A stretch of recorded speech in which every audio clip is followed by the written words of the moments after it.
all these puzzle pieces and they're sorted out and I understand bits and pieces of it, but this is taking them and now I'm putting the pieces together and it's making the actual picture.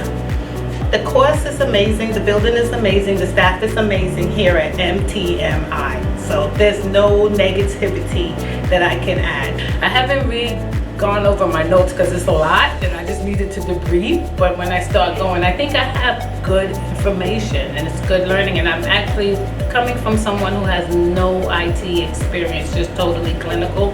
I'm grasping it. It's like I'm understanding, I'm able to answer questions, and that shows my knowledge, because I wouldn't have been able to answer that the first day on Monday.